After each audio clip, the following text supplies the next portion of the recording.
Hier, on pensait avoir tout vu. Le krach des actions, la fuite des capitaux, le Bitcoin en chute libre comme emporté par la tempête tarifaire lancée par Trump. Dans la vidéo précédente, on a vu comment ce choc n'était pas un simple accident, mais une stratégie calculée. Un levier politique pour forcer la Fed à baisser les taux. Mais ce matin, un autre signal est apparu. Plus sourd, moins visible, et pourtant bien plus inquiétant. Ce ne sont plus seulement les marchés boursiers qui tanguent, ce sont les fondations du système financier lui-même. Les spreads de crédit s'envolent, les liquidités se figent, et la question commence à circuler dans les cercles fermés de la finance. Sommes-nous à l'aube d'un nouveau krach du crédit? Et si oui, que restera-t-il pour protéger son capital? L'or, le dollar, le Bitcoin? Parce que aussi paradoxal que ça puisse paraître, cette crise pourrait bien devenir un tournant pour Bitcoin. Et peut-être le début d'un nouveau chapitre. C'est ce qu'on va décrypter maintenant.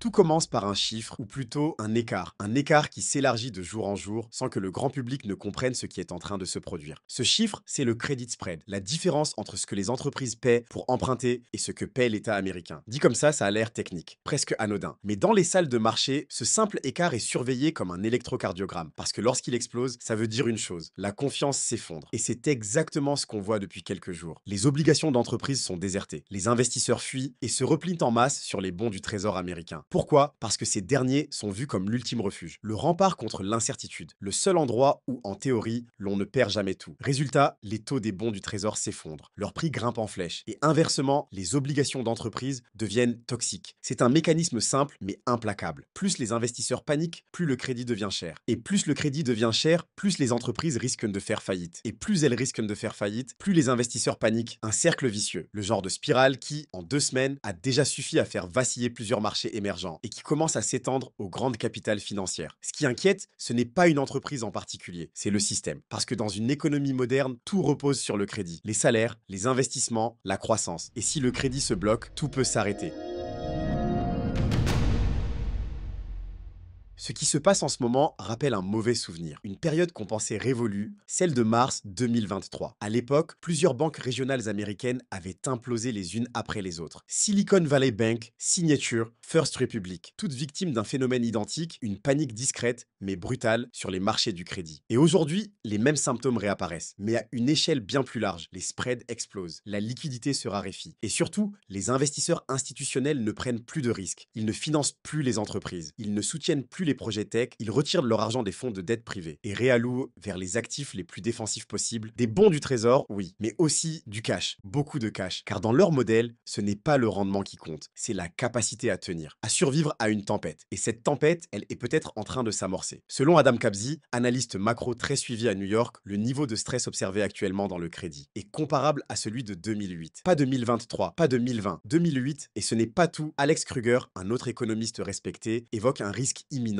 une désintégration du marché obligataire causée par la guerre commerciale. Selon lui, la combinaison actuelle, tension tarifaire, dollar instable, baisse des taux US et réaction imprévisible des banques centrales, pourrait faire sauter les digues. Et une fois que la digue cède, on ne contrôle plus rien. Les flux sortent des obligations, les actions plongent, et même des actifs comme l'or ou le Bitcoin deviennent instables. Dans ce climat de panique feutrée, une question revient partout. Pourquoi Bitcoin chute-t-il alors que le chaos devrait justement le faire briller? Sur le papier, Bitcoin est taillé pour ces moments. Il est sans frontières, sans autorité centrale, inaltérable, liquide, accessible 24 heures sur 24. Et pourtant, il recule fortement, de plus de 7000 $ en quelques heures, malgré un contexte qui, historiquement, devrait lui être favorable. Moins de confiance dans les banques, plus de pression sur les devises, plus de besoin de valeurs refuge. Alors pourquoi ça baisse? La réponse est contre-intuitive, précisément parce que Bitcoin est liquide. Quand les marchés vacillent, les investisseurs ne vendent pas ce qui est risqué. Ils vendent ce qu'ils peuvent céder rapidement sans casser le prix. Et Bitcoin est devenu cette classe d'actifs, une réserve de valeur moderne, certes, mais aussi un coussin de sécurité. Ce week-end, des blocs entiers ont été déplacés. 2500 Bitcoin transférés vers Coinbase en une seule opération. Des portefeuilles inactifs depuis plusieurs mois, soudain réactivés. C'est un schéma connu. On l'a déjà vu pendant le Covid. Pendant la faillite de FTX, pendant la chute de Terra Luna, le marché ne remet pas en cause les fondamentaux de Bitcoin. Il les sacrifie temporairement pour survivre ailleurs. Mais au-delà de cette pression de court terme, un signal émerge, discret mais révélateur. Le ratio Bitcoin-Ethereum remonte. Traduction, certains investisseurs institutionnels réduisent leur exposition aux altcoins et se replient vers le digital gold. Ce n'est pas une fuite, c'est un recentrage. Dans un monde qui vacille, Bitcoin reste l'un des rares actifs que personne ne peut confisquer, taxer ou bloquer. Et ça, à long terme, c'est une force colossale.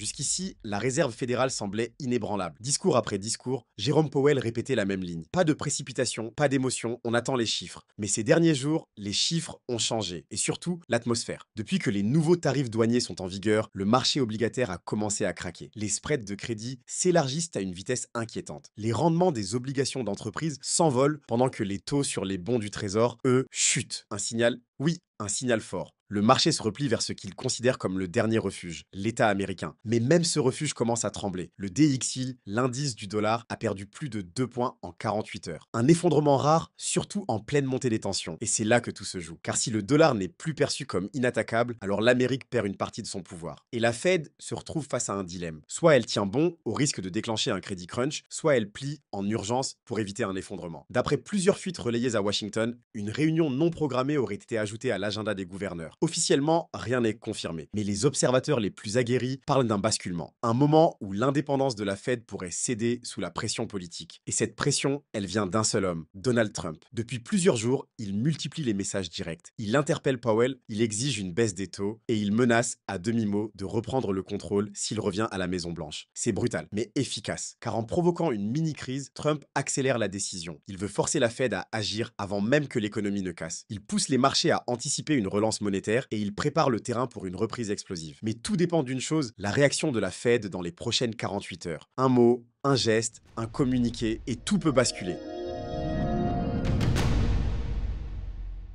Dans ce climat tendu, tout semble incertain. Les marchés vacillent, les leaders s'affrontent, les règles du jeu changent en temps réel. Et pourtant, certains signaux, discrets mais puissants, tracent une autre lecture. D'abord, le comportement du Bitcoin. Oui, il a chuté, mais il a aussi montré une résilience inattendue. Alors que les indices d'actions s'enfoncent, que l'or monte dans un silence pesant, le Bitcoin se stabilise, comme s'il attendait son heure. Sur la blockchain, l'activité reste soutenue. Les adresses actives ne plongent pas. Les mineurs, eux, continuent d'accumuler. Et surtout, les flux sortant des plateformes ralentissent. Ce qui laisse penser une chose, les mains fortes se réorganisent. Elles ne fuient pas, elles patientent. Et parfois, elles achètent. Même chose côté macro. Les spreads de crédit s'élargissent, mais les liquidités ne disparaissent pas. Elles se déplacent. Elles changent de camp, elles cherchent un nouvel abri, et dans ce mouvement global, le Bitcoin a une carte à jouer. Aucune frontière, aucune taxe, aucune dépendance géopolitique directe. Un actif liquide, libre et accessible partout. Alors non, ce n'est pas encore un tournant, pas encore. Mais c'est peut-être un test grandeur nature, pour savoir si le récit du digital gold peut enfin s'imposer. Pas seulement dans les mots,